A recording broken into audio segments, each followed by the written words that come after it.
moitas das veces, non sempre, pero moitas das veces que íamos a recoller, as segundas xeracións nos dicían: "No, no, papá e mamá non saben nada, non? Que vedes aquí?".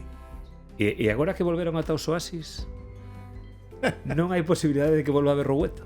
Esa é a pregunta del millón. Eu tive un certo pánico escénico durante moito tempo, Luís. Isto creo que non o contei nunca na miña vida. E agora vou a cantar o retrouso que cantaba Palmira, que é a muller como aprendeu. Ai, Ricardo, come o caldo, non lo quero, mama, que me escaldo. Ai, Ricardo, bebe o viño, non lo quero, mama, que pouquiño.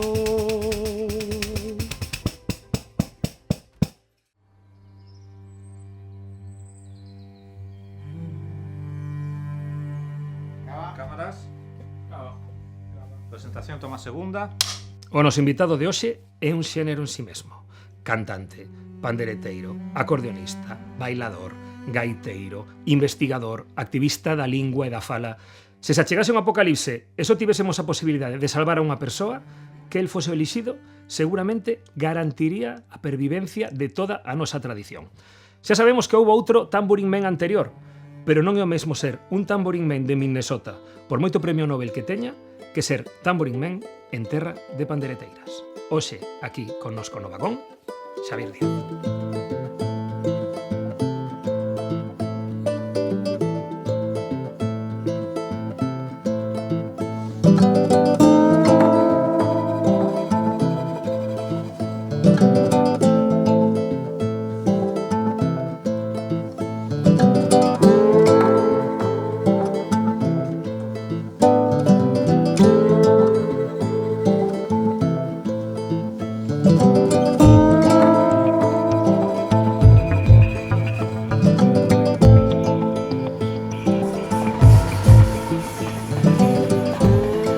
Xavier Díaz, como estás? Moi ben, moi contento de estar aquí. Benvido ao vagón, Moitas grazas. Estás cómodo? Estou cómodo nos vagóns, habitualmente estou cómodo. Son espazos de reflexión, xa normalmente cando viaxo. Así que, bueno, moi acaído. É importante que esteas cómodo porque temos unha viaxe longa por diante. Ti tes moitas lembranzas do tren de sempre ou non? Teño algunhas, pero algunhas que me impactaron especialmente. Por exemplo, unha xira que fixen por Suecia en tren. Unha xira longa, coas aduferias de salitre, con todo o equipo de produción, os instrumentos e todos os bártulos en tren. Eso só se pode facer ben en Suecia, aquí non. Efectivamente, esa é unha das lecturas. En Suecia podese facer e moi ben, porque aparte chegábamos hasta as cidades nas que tocábamos, que non eran especialmente grandes, non era tampouco solamente Estocolmo, sino que eran, bueno, cidades medianas e pequenas e chegábamos co tren perfectamente. Puntual. Puntual, sí, moi cerquiña dende a estación nos levaban nun pequeno transfer aos teatros e lembro que coñecín Suecia dende a ventanilla do vagón. O sea que a épica da furgoneta perdeuse xa. Non. Agora inmediatamente temos un concerto cerca de Madrid, por exemplo, e vamos en furgo. Nos movemos en furgo a todo o norte do estado, etcétera, vamos en furgo, sí. Furgoneta cargada de músicos. E de Furgoneta músicas, sí. quen decide que soa? En realidade somos pouco... Nas furgonetas hai moito de poñernos ao día da sociedade folk, do que vai acontecendo, de concertos que foi a ver un, que foi a ver a outra, e comentamos un pouco todo iso, e bueno, son espazos para... Probablemente é o espazo no que conversamos máis de toda a secuencia, ¿no? Dende que saímos da casa hasta que nos subimos ao escenario. Quizás a furgoneta é o espazo que se presta máis a ese convivio, ¿no? O resto do tempo xa está un pouco tasado por para as probas de son, porque nos vamos a descansar, e, bueno, é verdade que nos hoteles, cando te despertas, pois séntaste co primeiro que chegou ao buffet e charlas un rato, pero probablemente xa charlas do concerto do día anterior, e, bueno, é distinto, non? Máis de traballo menos da vida, non? Sí, en cambio a furgo ten son moitos kilómetros, moitas horas, e por aí transitan todo tipo de conversas e está guai. É como unha barra de bar, arréglase o mundo na furgo. Sí, un pouco sí, porque aparte somos xente moi dispar, pois O técnico que Coruño pois aporta a súa perspectiva do mundo, que obviamente para un coruño é diferente. Pero bueno, non é o técnico o único coruño nesa furgoneta. Eu mesmo son coruño. Por eso. Sí. O que pasa é que ele é moi coruño. E eu Hai graus de coruño. esa perspectiva foiseme esvaecendo un pouco. Son coruño, porque nacín ali, obviamente, e porque lle teño moito cariño á cidade. Eso, por suposto. Esa cidade que está abrazada polo océano dunha maneira tan intensa, non? En estos momentos nos que hai tantas cousas que están pasando no mundo, de cales se fala na furgo? As cousas que nos poñen tristes procuramos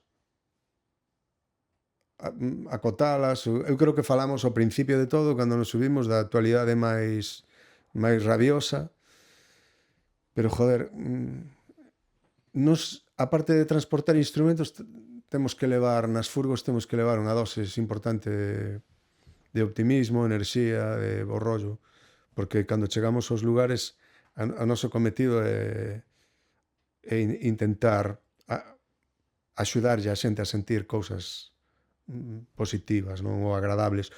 Ou non só iso, pero necesitamos ter unha certa carga, unha certa enerxía positiva, non?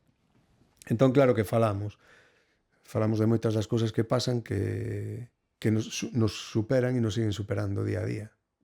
A ti agora mesmo que che supera? Moitas. O que está acontecendo en Oriente, o que está acontecendo en Gaza, especialmente. Me supera tanto que ás veces son incapaz de buscar a dimensión de comprender a dimensión. Solamente comprender a dimensión creo que nos resulta moi difícil. Para min, por exemplo, unha cousa que me resulta extremadamente complicada moitas veces é subir ao escenario, Luís. Faiseme moi difícil. Necesito... E todo isto sen falar destas cousas na furgoneta. Sí. Sí, bueno, sin falar das cousas, precisamente por iso, porque se non chegaríamos, creo que, demasiado descargados, como demasiado vacíos, ¿no? Vacuos, sabes? Pero a veces sí, eu a veces vou a traballar ou vou a tocar e sempre penso, e como podo tocar despois de ver o flash que vin ao mediodía no informativo? Sabes? E como te convences?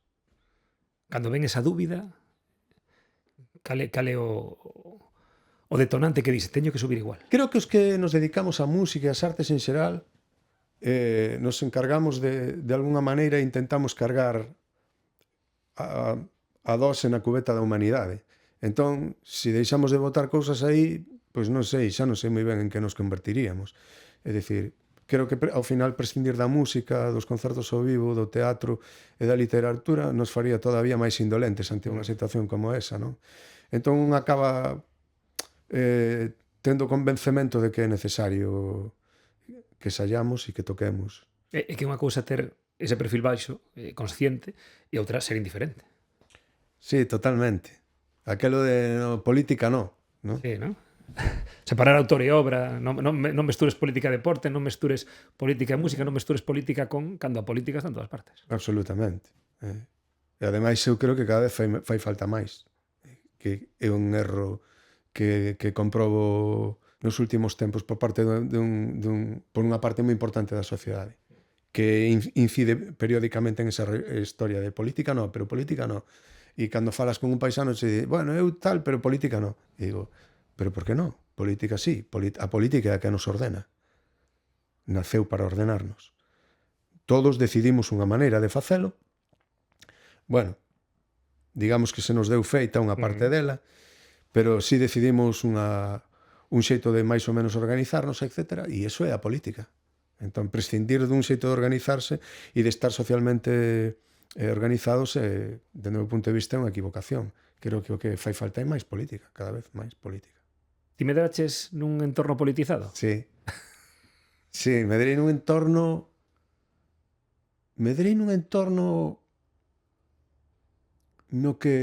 nun barrio pequeno de San Valentín en Fene. O meu pai traballaba na Esteleiro, en Astano.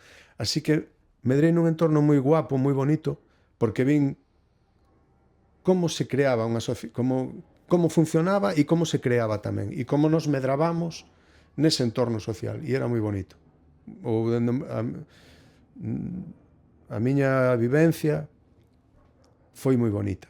É dicir, os nosos pais estaban preocupados porque nós, por exemplo, participáramos de movementos sociais, de asociacións culturais, de aí ven a miña historia coa música, por exemplo.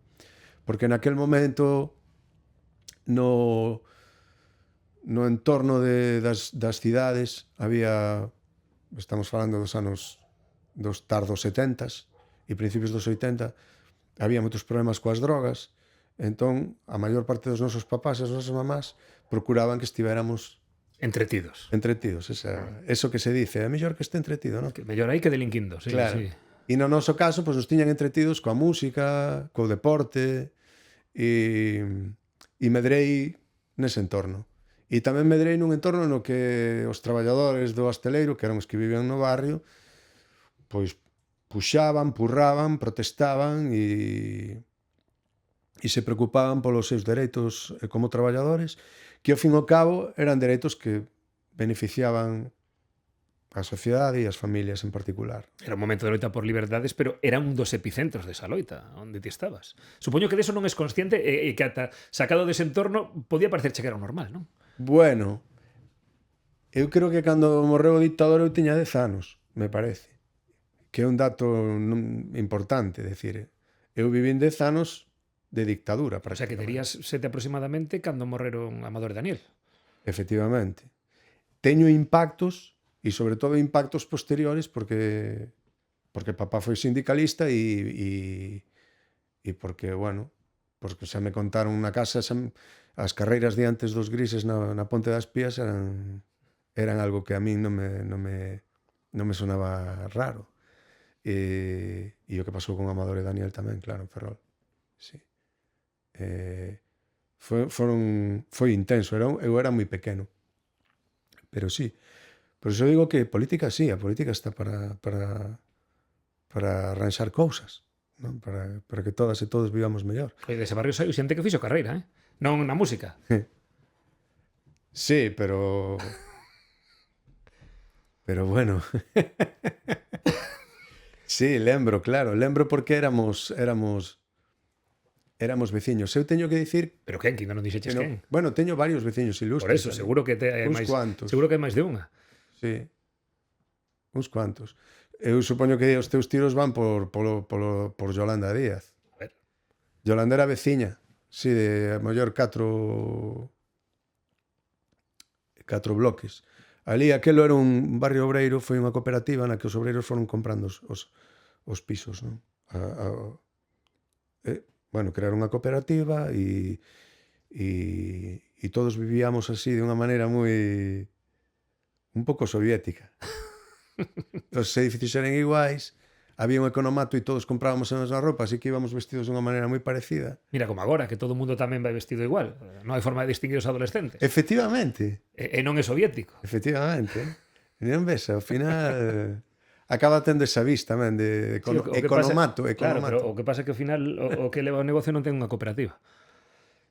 Non exactamente. E cando marchas a vivir a Coruña, o choque é grande. Sí, moi grande. Con cantos anos marchas a Coruña? Pero adolescentes, xustamente para entrar en bachillerato. Moi duro, moi duro. Menos soviética a Coruña. Os castros non eran tan soviéticos. Moito menos. Bueno, os castros, eu vivín en Eirís, Ia a estudiar a Monelos, instituto célebre, ademais, polo que pasaron tamén ilustres como Mercedes Peón, ou Manolo Rivas, ou tantos outros. Canta culpa pode ter o instituto de... Moita. O seu caso, no teu, no de Mercedes, no de Manolo? Bueno, supoño que moita. Porque o Instituto de Monelos é un fervedoiro tamén a nivel de cultura e pasaban moitas cousas e tanto por parte do alumnado como por parte do profesorado, que era creo que era un profesorado moi proactivo, non? No sentido de estar sempre propoñendo cousas e creo que eso que o Instituto de Monelos foi un viveiro en ese sentido. Moi maravilloso. E non sei no caso deles. No caso meu, sí. Porque ao final, por cuestións un pouco azarosas. Eu acabei tocando a gaita porque a profesora de música sabía que eu tocaba a gaita para cantar unhas panxoliñas no Nadal ou algo así. Outros alumnos viron que eu tocaba a gaita, esos alumnos participaban nunha agrupación folclórica, me convidaron a ir a esa agrupación folclórica e a partir de aí se pasou todo o que pasou despois. O sea que realmente todo empeza no instituto. Se a culpa dele ou non, Sí, todo todo empeza empezou aí. no instituto.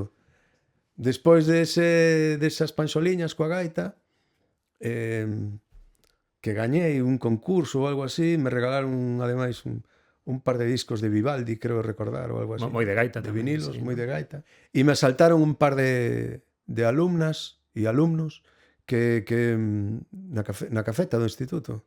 Me dixen, jo, ti tocas a gaita, non te apetecería vir ao Castrillón, que nós temos unha agrupación folclórica? E fun. E aquela transición tan jodida dende San Valentín a Irís na preadolescencia, con unha adaptación moi difícil, moi complexa, por moitas circunstancias, non? Entre outras cosas porque aos traballadores do naval se lles criminalizou aínda encima de todo aquel proceso. Me salvou o folclore, me salvou aquela agrupación, me salvaron aqueles alumnos, porque encontrei unha vía de escape e de socializar e de volver outra vez a ese entorno social no que eu me criara. Os seres humanos somos seres sociales e volvín a encontrarme ben. E aquelo me salvou, definitivamente, teño claro. Se non, pois non sei como sairía do asunto. Esa historia, se cambias o barrio a un barrio de Londres e cambias a gaita por unha guitarra eléctrica, está na xénese de Sí. moitísimas bandas de rock, pero neste caso foi a determinante a gaita. Ti a gaita xa traías de Fene ou tamén foi cousa de Coruña? A traía de Fene. Eu empecé a tocar a gaita con 11 anos. En realidade tamén está relacionada coa Coruña. O meu avó materno era moi melómano, constante. Tiña un estanco, a miña avó e el, e sempre estaba sonando pois Antonio Machín, Los Panchos, sempre había moita música na casa. E el era siareiro do Dépor, iba con unha peña e levaban pandeiretas e tocaban e todo eso. E tiñan a peña nun bar chamado O Desfile de Estrellas, no coruñés barrio de Irís. E no Desfile de Estrellas pois se poñían tazas e un pincho e cantaban. E entón o meu avó díxolle a papá e a mamá que el me compraba unha gaita se eles me apuntaban a unhas aulas para aprender a tocar. E recordo ir a tocar ao Desfile de Estrellas con o meu avó gaita, o meu avó absolutamente orgulloso do neto pequeno de 11, 12 anos. E así empecéi. Pero a cousa tiña que ser moi distinta, non? Eu imagino se un neno ou unha nena de 11 anos que empeza a tocar a gaita ten moitísimos referentes, non?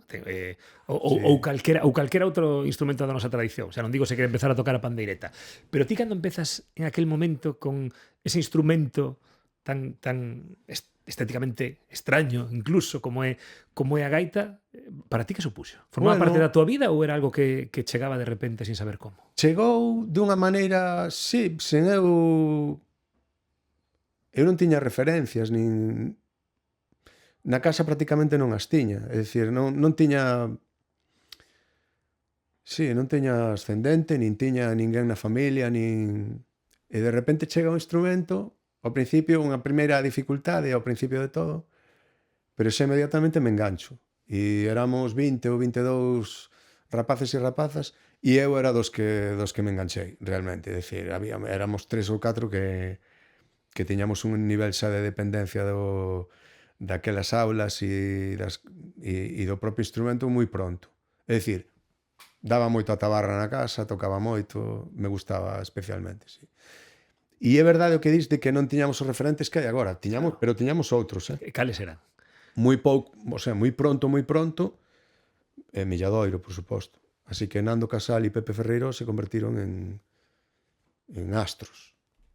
Eran os nosos referentes.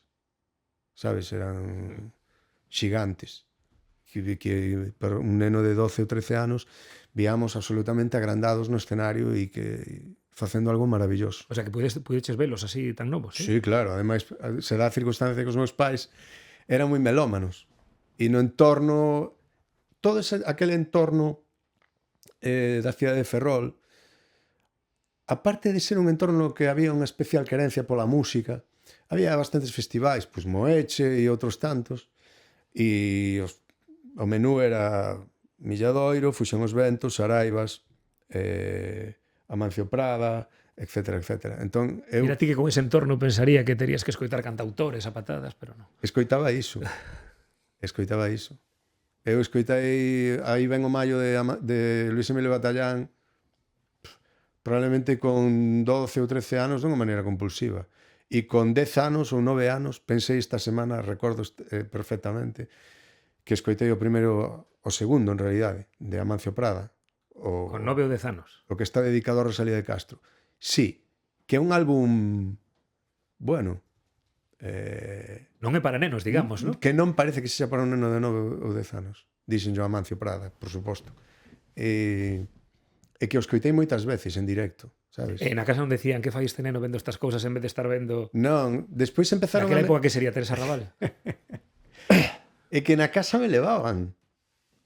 Na casa, decía, o venres vamos a Sociedade Recreativa Perlío porque toca Fuxen os Ventos. Acórdome perfectamente, o mellor tiña 10 anos. E acórdome de estar ali no medio. Acórdome dun concerto de Suso Bamonde pola defensa do sector naval precisamente no Polideportivo de Ferrol, e acórdome de 2.000 ou 3.000 personas levantadas cantando Cuco, Cuco, Cuqueiro, Cuco, Cuco, Cuco. E me parecía, pois sí, hoxe o penso e digo, pois non sei, sería como, era o boss de Galicia. Suso que coñecín despois, que se me cruzou tamén na vida anos despois. Para a primeira referencia discográfica, o primeiro disco que eu gravei foi con un grupo de música tradicional que se chamaba Rumbadeira, e o selo discográfico era Edicións do Cumio, e o responsable da parte musical de Edicións do Cumio era Suso Bamonde, porque nós coincidéramos con el, tocamos con el nos meus inicios. Nun concerto tocamos Rumbadeira e Suso Bamonde, e cando acabou logo a falar con nós e nos dixo, por que non gravades un disco? Isto creo que non o contei nunca na miña vida. E sí, efectivamente. E non só vos dixo porque non gravabades, senón que se encargou el. Sí, se encargouse el, e a partir de aí gravamos 3 discos máis con eles, se non me equivoco, con Edicións do Cumio. Con todas esas influencias, ademais de conciencia da música tan pequeno, tiñas conciencia da lingua tamén ou era algo natural? Creo que non tanto. Ou sí, porque obviamente na casa había conciencia e había esa defensa do propio, da cultura, do idioma, etc. Era algo que nos era habitual. Eu teño que decir que son neofalante. Son un dos convertidos a partir de prácticamente a universidade, ou pouco antes da universidade. O sea que pese a gaita, pese a fuxan e demais, ti falabas castelán. Eu falaba castelán no entorno do barrio. En Monelos tamén? E en Monelos, sí, tamén. Probablemente en Monelos xa foi o primeiro lugar no que nos contaminamos grazas a moitas das compañeiras e a moitos dos profes e das profes.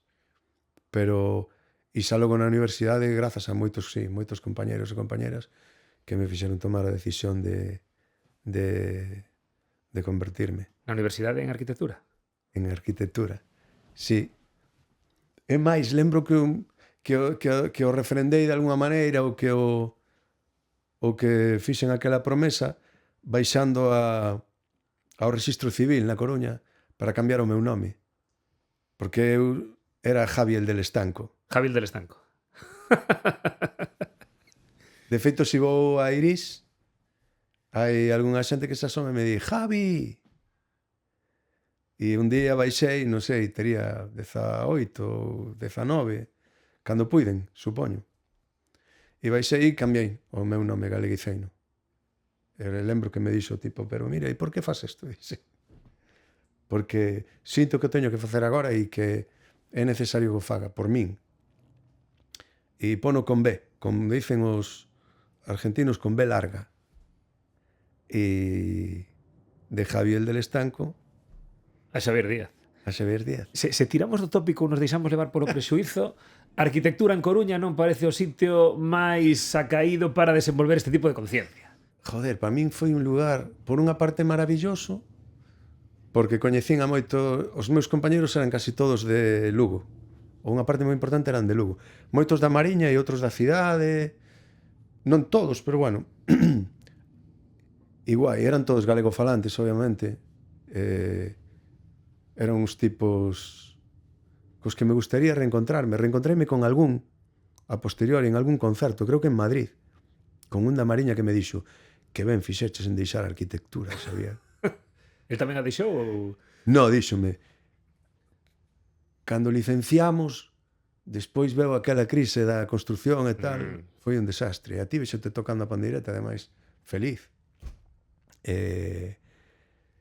Pero baixaba con eles á Coruña, vamos, de tazas, e a tomar as cervezas pola Coruña, e tamén pola zona dos Castros e Elviña.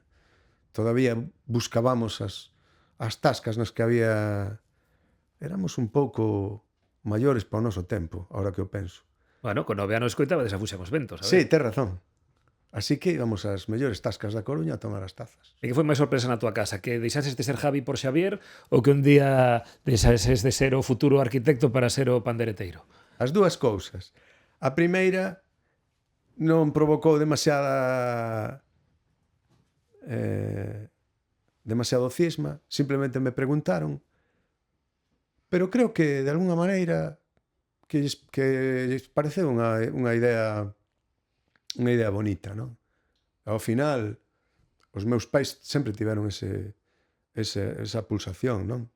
Esa querencia por ser de onde somos, non?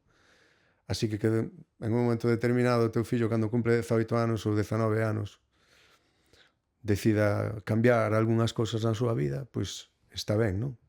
Foi ben aceptado. A segunda xa non foi tan ben aceptada. Xa provocou un pouco máis de fricción.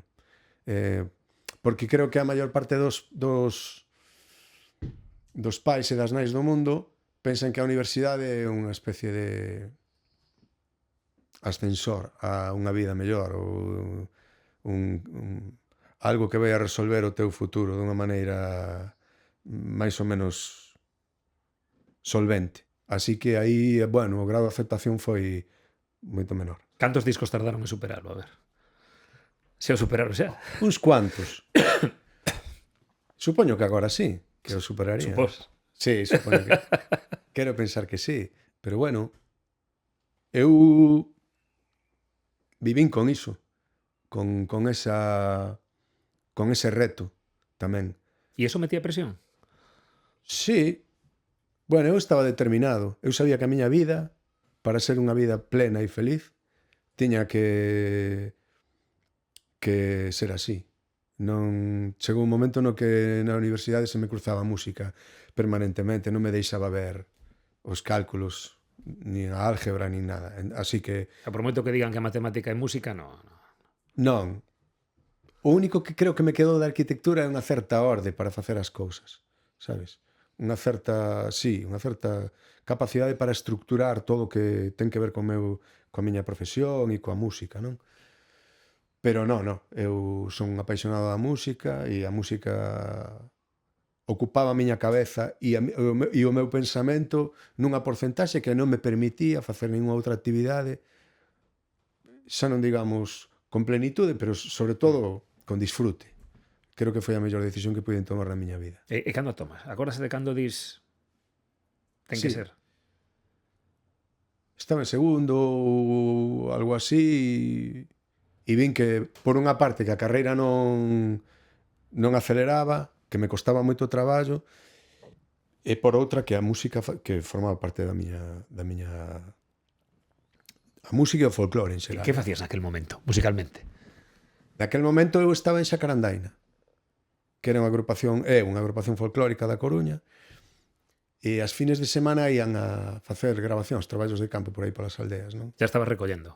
Efectivamente. E a mí se me cruzou iso no camiño. E entón, de repente descubrín o lugar no que vivía, descubrín o país no que vivía. Eu vivía nun país diferente. O meu mundo era o que ia dende o barrio de Irís até a Zapateira, e da Zapateira ao centro da Coruña para tomar unhas birras cos amigos. E de repente coñecín ou todo o país que me era descoñecido, ou unha parte moi importante do país que me era descoñecido. A fala, os paisanos, a cultura, a nosa idiosincrasia, o noso perfil, a nosa maneira de ser, a retranca, a nosa relación coa terra, con todo. Foi casi unha revelación, non? Totalmente. Aquela foi unha revelación que eu creo que na miña casa tampouco foron conscientes do impacto que provocou.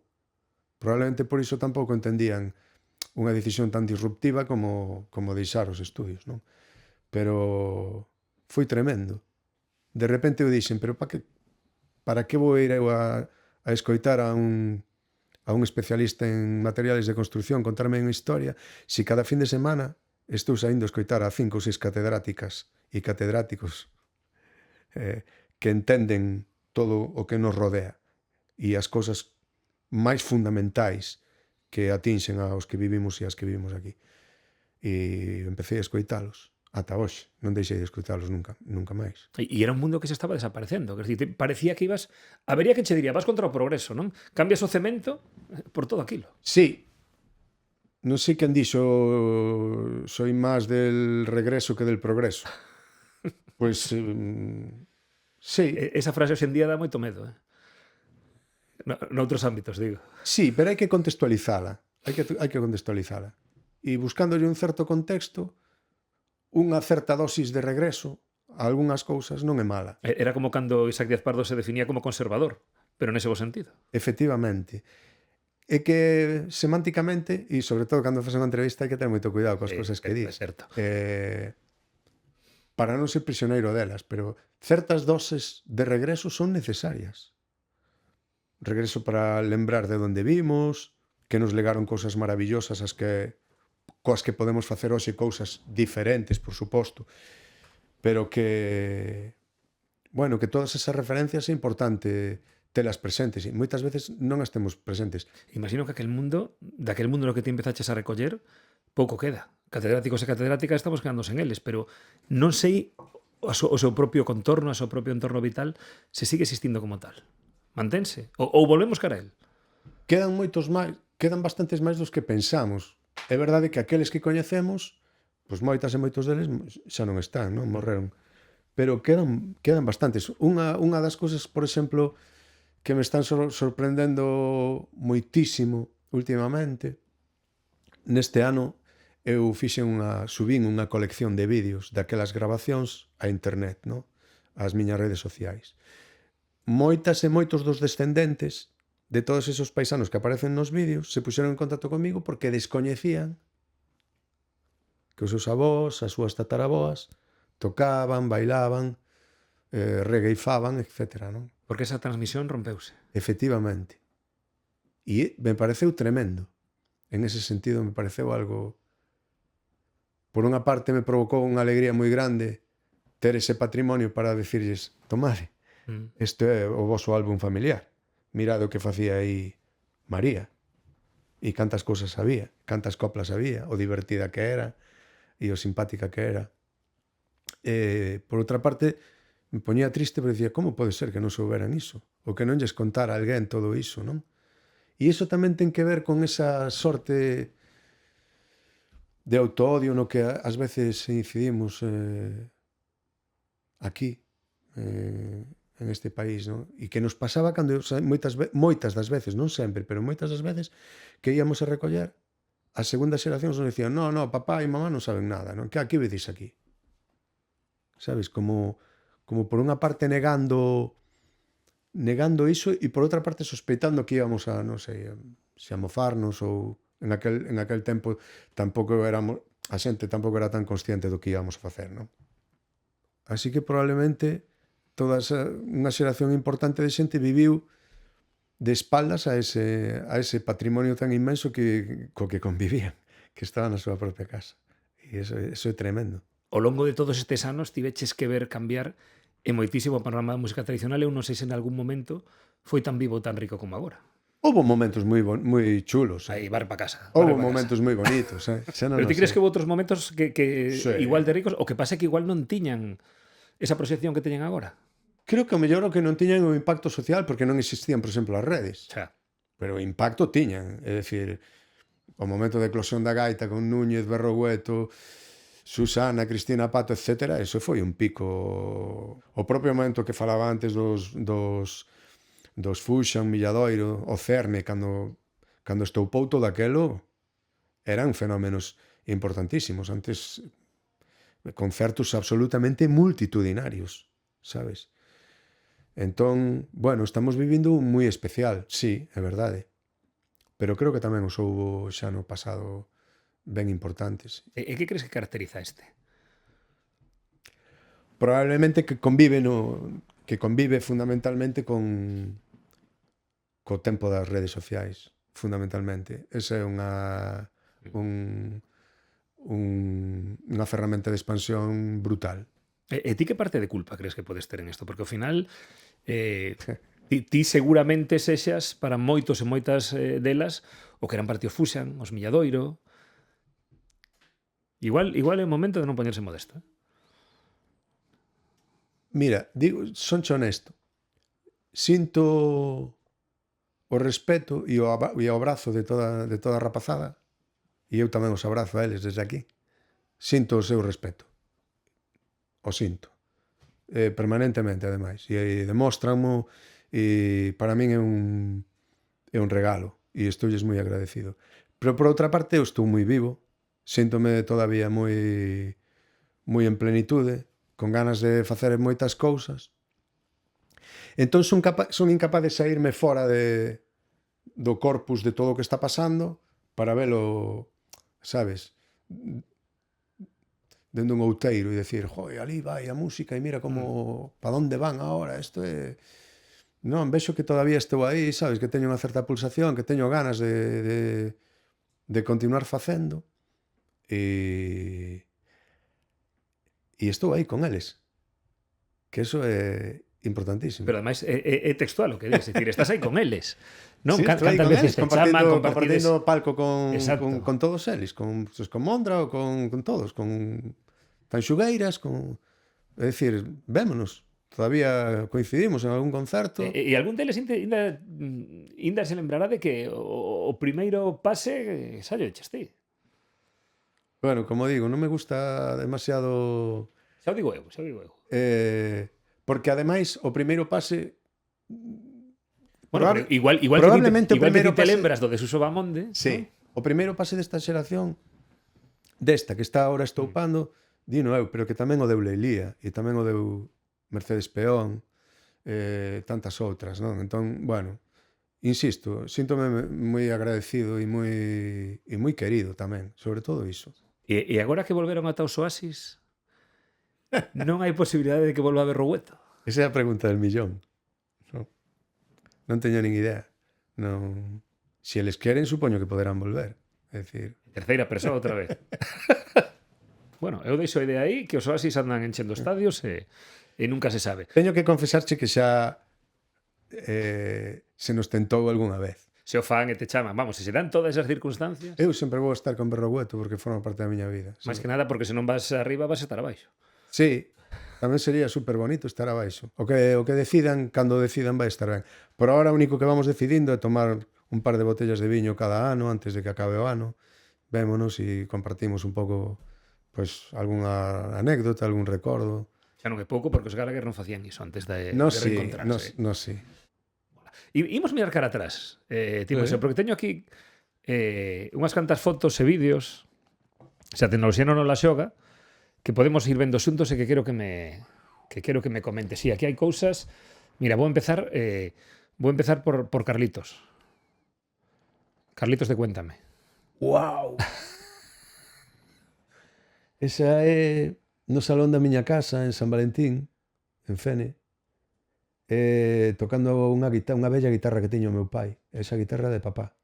Pero aquí non sabías o que estabas facendo, non? Non teño nin idea. Supoño que aí querería estar cantando a Dios ríos e das fontes de Amancio Prada, porque probablemente o vería o día anterior en algún concerto ou algo así. Seguimos indo cara atrás. Gústame moito esa foto polo que significa de compromiso colectivo, de asociación e de berrar por eso que nos deixaron as de antes. E aí estábamos berrando aí en algún palco, supoño que na Coruña ou así, dicindo, ei, Isto que facemos xa o fixeron outros antes e aquí estamos para conservalo. Gústame moito esa foto, sí. Cando diveches que deixar de bailar? Deixei de bailar aos 6 ou 7 anos de entrar en Sacrandena por unha lesión nunha rodilla. Fixéramos unha xira moi larga fóramos hasta Hungría a participar nun festival. E eu estropeei unha rodilla. E xa logo empecé a ir a médicos, aquel Aristín que era o fisioterapeuta do Depor, etc.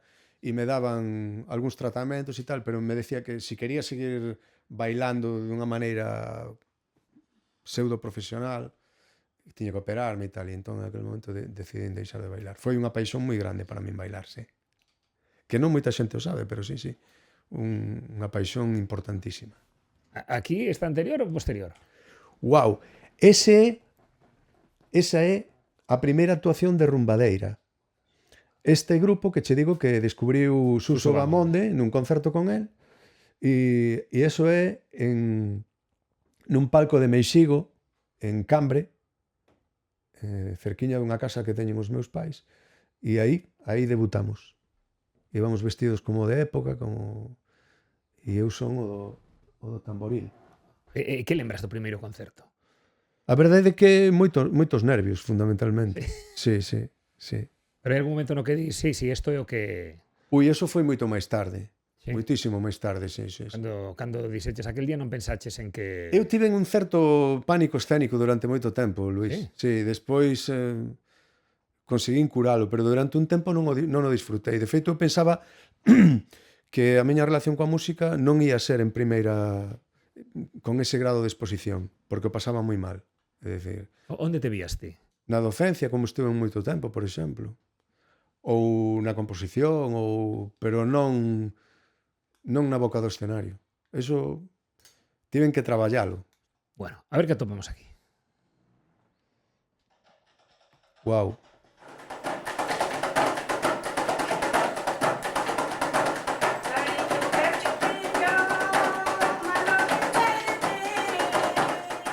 Maruja das Cortellas de Soutomaior, unha das tocadoras máis ilustres que deu este país. Unha muller a que non se lle fixeron todas as homenaxes que se lle tiñan que ter feito, xa non digo en vida. Unha universidade, ela mesma era unha universidade.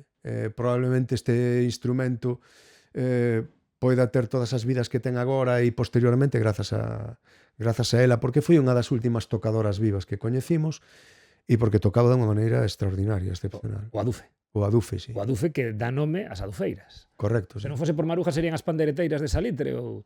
Non o sei. Bueno, ese nomenclátor, ese nome esvadeceuse aquí no país. Empregouse durante moito tempo, pero desapareceu. E a miña cruzada era de recuperalo un pouco, simplemente.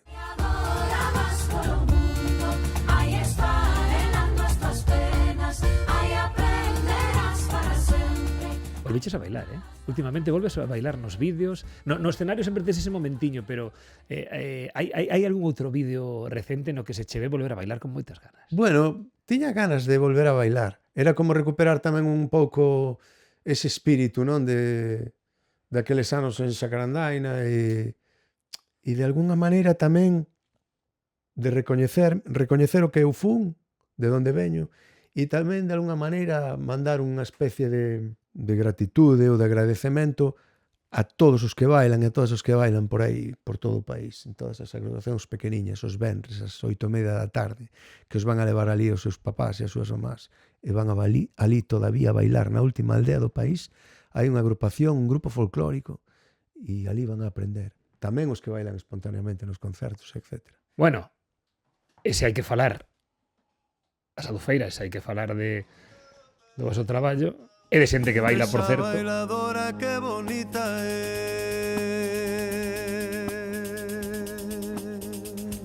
baila de nenas, baila de que o voso bailar me alegra. 1,5 millón longo de reproduccións en YouTube que ten este tema. Sí. Se as redes teñen algo de culpa, aquí está unha mostra tamén, non? Sí, probablemente. Bueno, é un vídeo que lle teño moito cariño. Teño un recordo moi bonito. de moitas e moitos amigos bailando nese vídeo, que todavía hoxe moitos deles veñen e me recordan ese momento que foi maravilloso, e unha peza que non fun capaz de sacar do repertorio durante estes 11 anos. Porque pensáchelo en algún momento de hai que deixar de tocar Noró. No, Intentei, no creo, en algún momento, pero non nada. podía ser. No, eu teño que dicir que me sinto un tipo afortunado na música, pero tamén son hasta certo punto vítima de un certo suceso, polo menos en canto a algunhas cousas. Habería que explicalo e contextualizalo, pero polo menos en canto a algunhas cousas. Por exemplo, Creo que teño unha visa autoral non demasiado que non se desenvolveu todo o que debera, precisamente porque a xente quere que toque a Xa. pandeireta. Entonces, cóstame moito traballo, fago traballos autorais no medio, de feito fixen non hai moito tempo un disco que se chama Levantarse e Caer, e algúns outros, non? Pero a xente quere que toque esa bailadora, que bonita é. vas necesitar un pseudónimo, un heterónimo. Non vais a pensar que non o pensei. Gustaríame moito ter Gustaríame moito ter un Xavier que tivera unha vida autónoma paralela e que puidera facer música tamén dende outra perspectiva. A ver, a identidade de Solamente. A identidade de Javi del Estanco está libre agora mesmo. Javi del Estanco, canciones del siglo XXI. É dicir, probablemente se deixaran de quererme o intentaría, pero son moi afortunado. Teño moita sorte. Quede apuntado, Javi del Estanco. A ver que me posa aí. A ver. Hai unha estrela no ceo que alumea con firmeza a do raposo de Arteixo. Esa foi unha cuarteta que fixen para cantar un poquiño, un pedazo dese Vivir na Coruña nun concerto na Plaza de María Pita, ali, na cidade da Coruña, hai un par de anos ou así. Tiven a sorte de tocar ali. Acabache sendo profeta na casa. Acabei sendo profeta na miña terra. Sono sempre que vou a tocar ao teatro, sexa o Colón ou o Rosalía. Pero bueno, tocar aquel día ali foi especial. Foi moi bonito, sí. Porque de alguna maneira eu, Arsenio, cando vía, eu era obviamente do Dépor, non? Era do coche de Berrogueto, eran casi todos do Celta, eu levaba bufando do Dépor. Arsenio, eu conectaba Arsenio con aquelas paisanas e aqueles paisanos que vía as fines de semana. Aquela sabiduría, aquela capacidade para poñer o fútbol no seu sitio e non sacalo de quicio. Pero aquí neste vídeo cantas para esa iniciativa do Dépor da Coruña. Sí, efectivamente, que me pareceu ademais moi bonita. Claro, porque o Dépor é da Coruña. Eso de onde sai? O sea, quen empeza esa... Creo que empeza unha xente dun colexio, Do Rafael Dieste. dun instituto, do Rafael Dieste. Pois resulta que estes rapaces tamén os subimos ao vagón. Ah, sí? Témolos connosco, non aquí, pero témolos aquí a través da tablet e ti xa sabes como é isto. Eles preguntan. Eu só reproduzo e ti a ver que lles contas. Aí vai. Hola Xavier, somos Julieta, Natalia, Evelyn e Oli, do Aquí Tamén Se Fala. E non sei se o sabías, pero o teu técnico de son, Tomás Axeitos, é o noso profesor de son. Queríamos preguntar algunha anécdota ou algunha historia para vacilar nas clases. Ti saberás. Estamos falando do que fai que eso é así de ben. Podelles contar algo ou non? Joder, de Axeitos. Axeitos ten un barómetro, un medidor de ímpetu ou de autenticidade folclórica.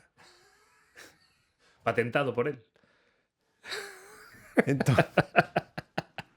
Entón, os que son máis apegados á autenticidade, é dicir, igual que os andaluces teñen aquelo Sí. de, por exemplo, de que tuveron conflitos con Camarón, xa non digamos con Paco de Lucía, etcétera, por falta de autenticidade ou por falta de apego ao realmente tradicional, Axeitos emprega a palabra calzoncillos de mimbre.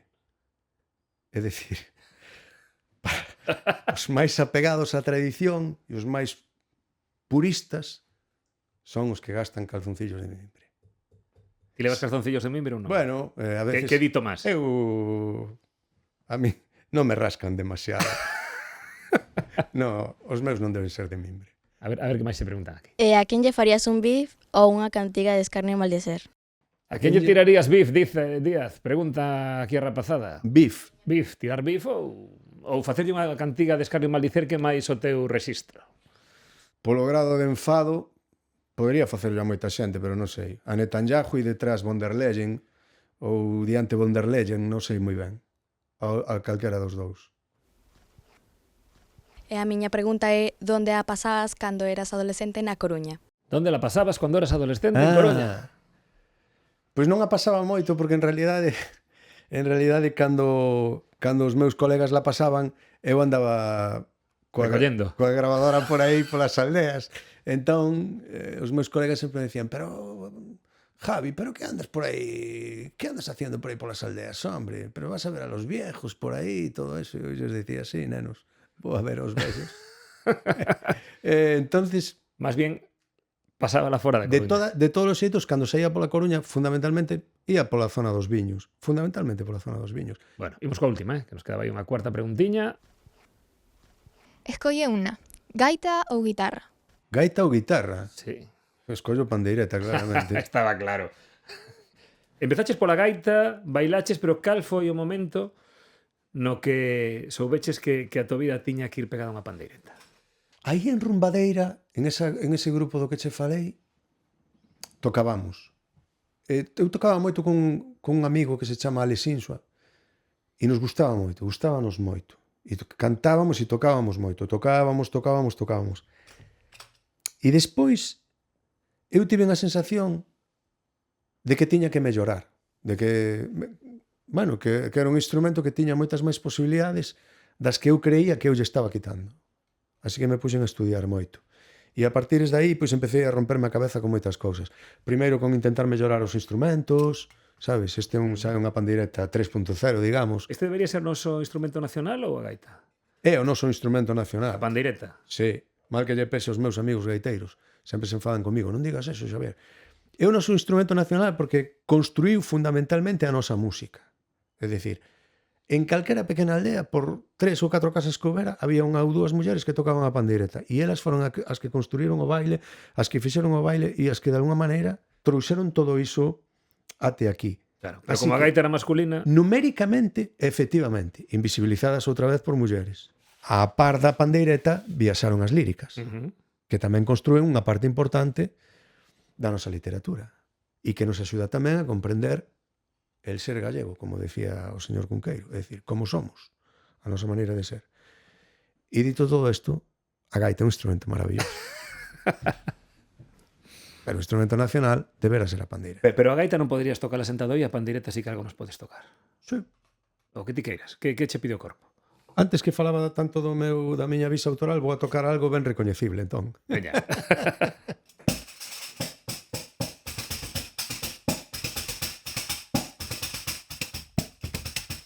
Esta que teño ao meu lado, cante moito ou cante pouco, ai cante moito ou cante pouco.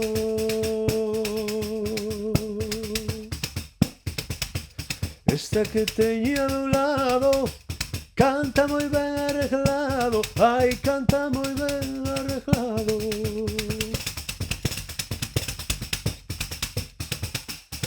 Ali vai a que canta, regalando coa súa garganta. Bota flores, todos queren ser os seus amores.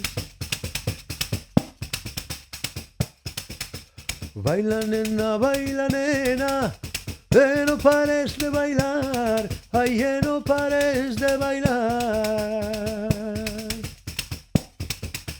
Que as estrelas tan bailan, sen deixar de alumear, sen deixar de alumear. E agora vou a cantar o retrouso que cantaba Palmira, que é a muller como aprendeu. Ai, Ricardo, come o caldo, non lo quero, mama, que me escaldo. Ai, Ricardo, bebe o viño, non lo quero, mama, que pouquiño.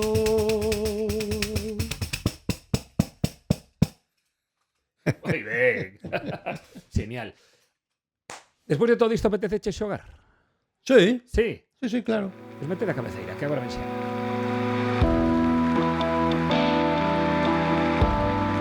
Xiana, área, benvida. Grazas, Xiana Xavier, Xavier Xiana. encantada. Un placer o reencontro. Benvido ao xogo do vagón. Xa ves que temos un tabuleiro que imita pois este noso tren, pero en Eso. realidade é un espello negro. Porque estaba destía Luís aquí conversando tranquilamente, neste tren no que viaxan pois outras 50 persoas tamén. Tanto salí. Escoitouse un estrondo e o tren freou na escuridade dun túnel. Eu xa decía que pasara algo. Estades atrapados, as saídas están bloqueadas e levades xa pois 8 horas en contacto co exterior. A situación está se poñendo tensa. A máis, para complicar a cousa, Eu que de habitual é boa persoa, teño días. pois cruzouse un cable e convertiuse no axente do caos. A xente do caos. Axente do caos. Entón, ti Que terás valería, que loitar para sair do túnel, para sobrevivir a estas 7 probas e chegar á locomotora sen perder a vida, Vale. Javier. Vale. El fará o posible para que non chegues. Alguén tiña que facelo. Pois ese é o teu índice de supervivencia. Moi ben. Terás que mover esa pedriña conforme o vayas perdendo. Esperemos que non perdas moito, porque se chegas a cariña esta que representa aquí o axente do caos, pois perderás. Se perdes a tirada de dados contra el, perderás. Se contestas mal unha pregunta, perderás.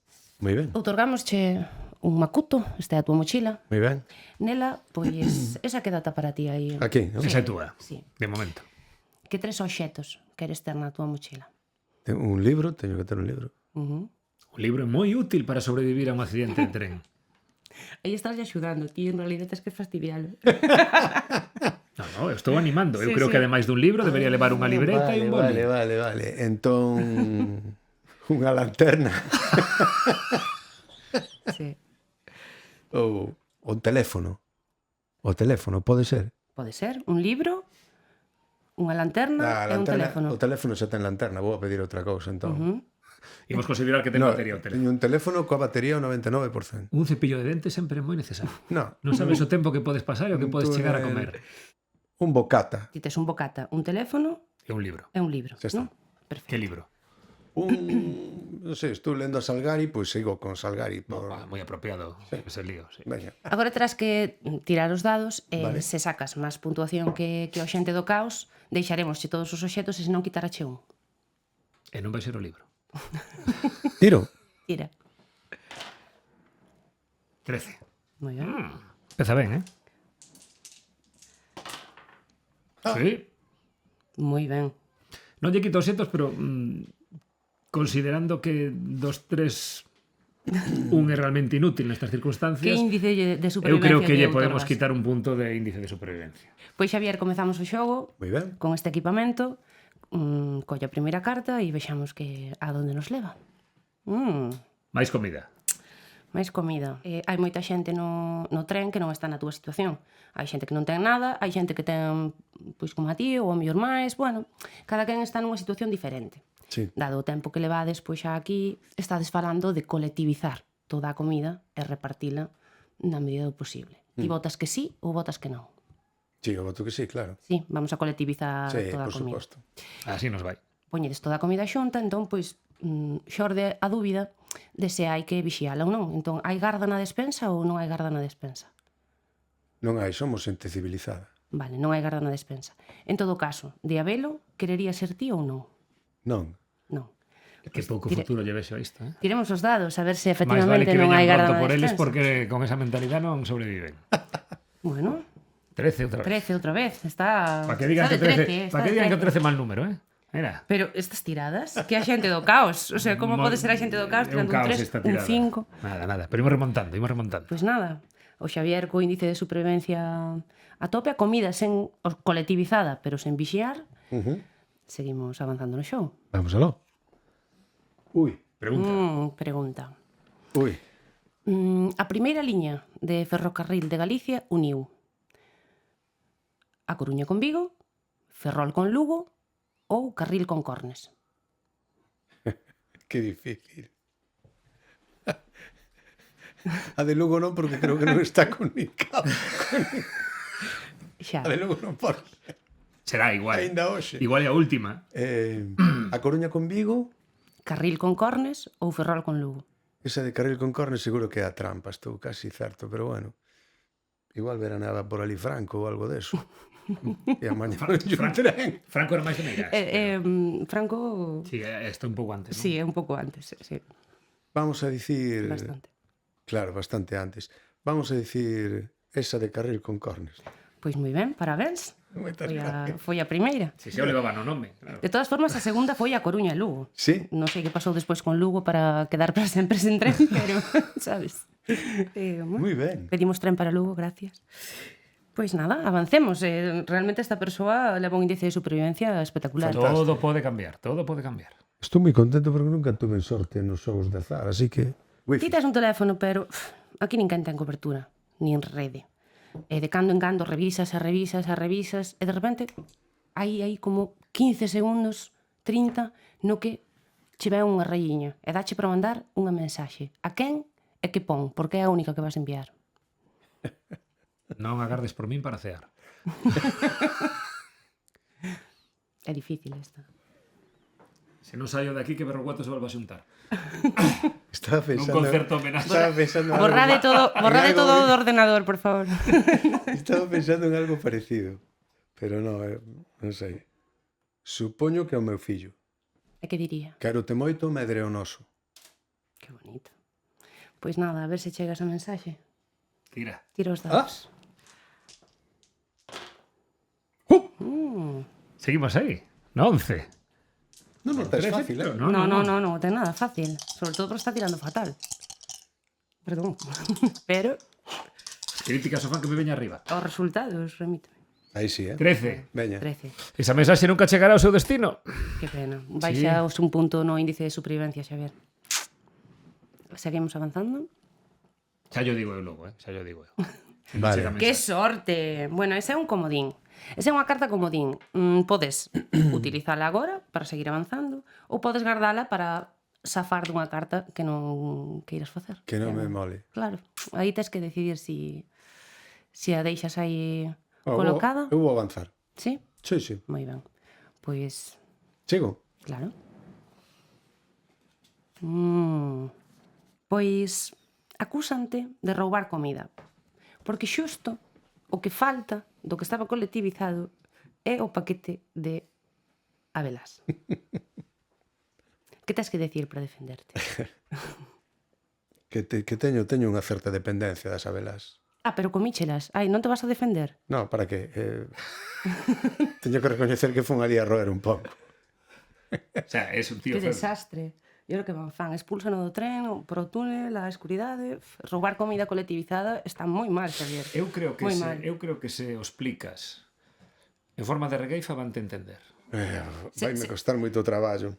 Se cantas unha copla explicando ou Unha desculpándote, ti tirarás con un punto menos Vale. para ver se che perdoa unha vida ou non. María dis que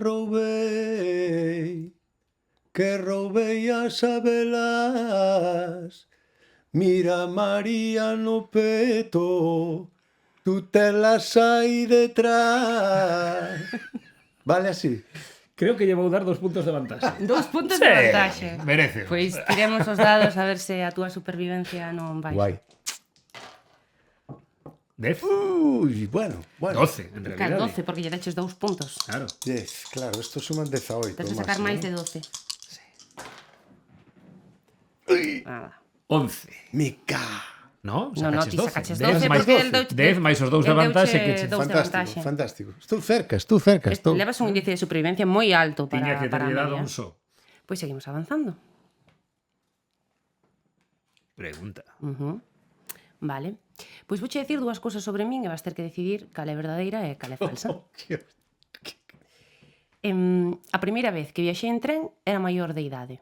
Ou unha vez pasei encerrada no baño a maior parte do traxecto Compostela a Barcelona. En tren. Cornes Carril. Cornes Carril. Cornes Carril, claro. Cornes Carril é a segunda. Pero... Quédome coa primeira. Sí, quédome coa primeira. Con que a primeira vez que viaxei en tren era maior de idade. Efectivamente. Pois Pero é a a mí non verdadeira. É a verdadeira? É a verdadeira. esta persoa vai sobrevivir a calquera cousa que lle pase na vida. Está Ten un claro, índice de está supervivencia claro. moi Menos alto. mal que non ten moi alto. sorte xogando, porque... Guai, Pois nada, seguimos xa para... Para a última. Para a última. Para bingo.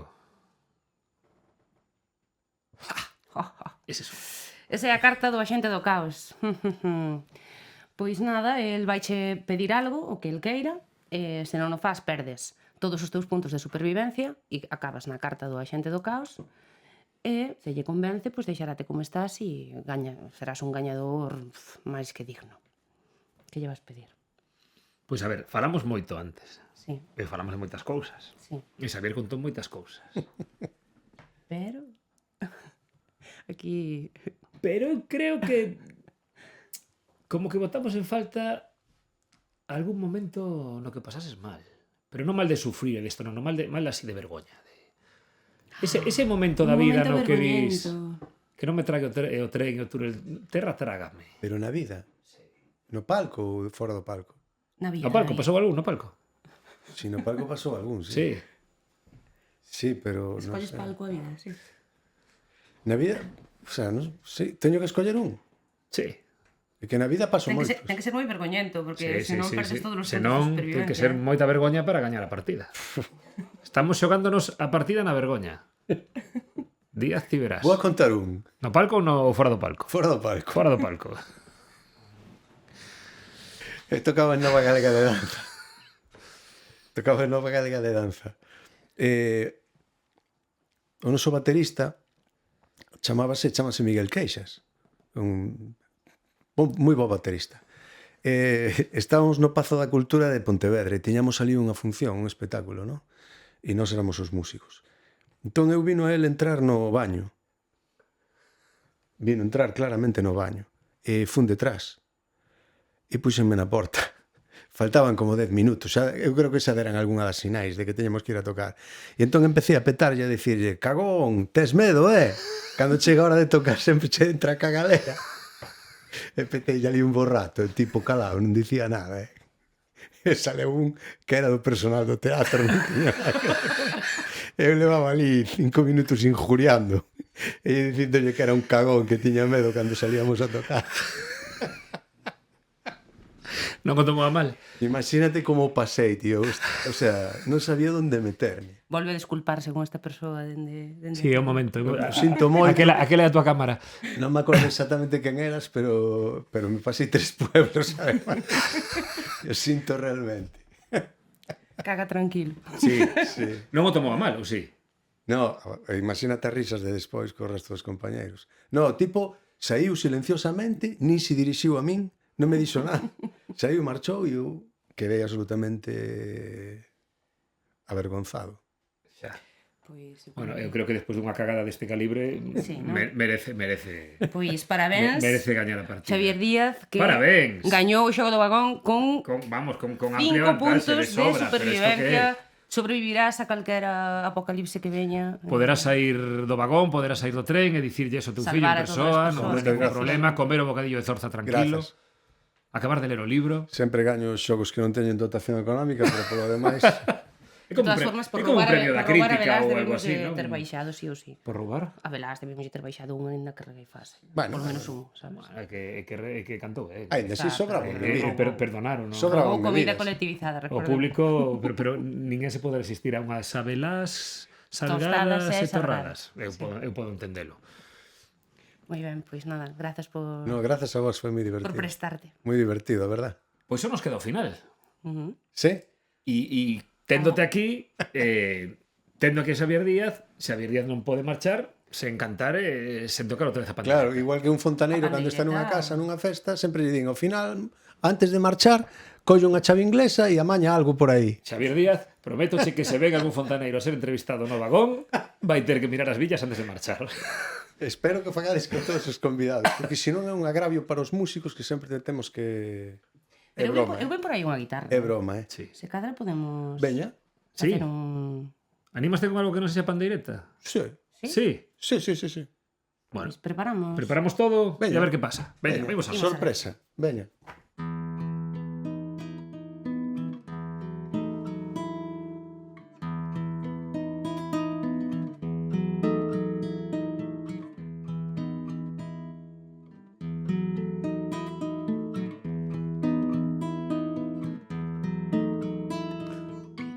Quero cravar o teu nome cunha navalla de lúa nos outros muros da noite.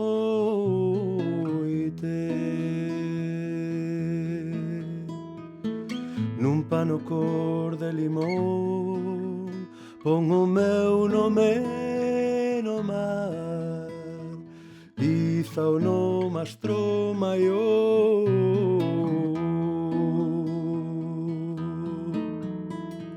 Vou escribilo na area co tinteiro da alborada pra que o vexan as sereas.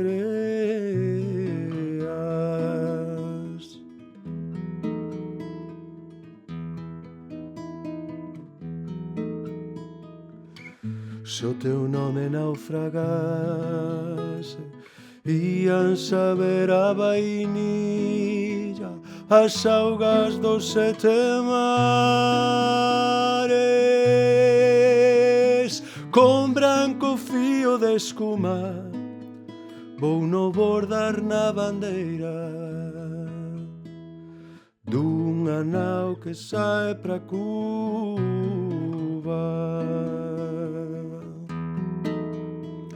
Pra Cuba non, meu amor, quero que vaya o meu nome pra illa do corazón.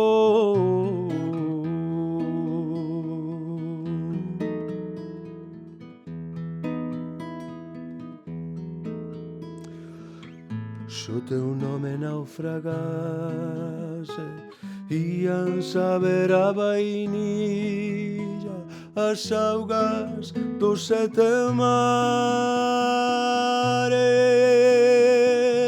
Se o teu nome naufragase, ian saber a vainilla as augas dos sete mares.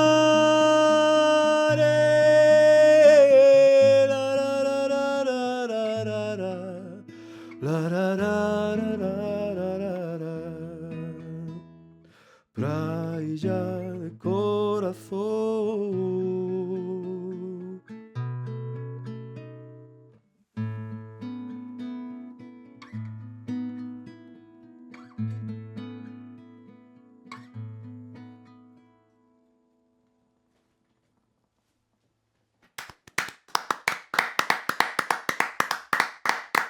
A 50 persoas que se salvaron do tren gracias á partida tamén están aplaudindo aquí con nós. Están aplaudindo moi forte. Xavier, foi un placer terte con nós hoxe aquí no vagón, eh? A min acabame de entrar ganas de cambiar de compañía de móvil outra vez despois de escoitar isto, eh? O placer foi meu. A verdade é que pasei moi ben. Foi unha viaxe preciosa, moi bonita. Me marcho moi feliz, moi contento. Para nos un gustazo. Gracias. Xavier Díaz e as Adoufeiras de Salitre non poden ir de xira en tren en Galicia, pero o vagón sempre estará aberto para vos. Grazas. Agardamos que algún día sí que podamos. Un placer, Xavier. Gracias, Xavier.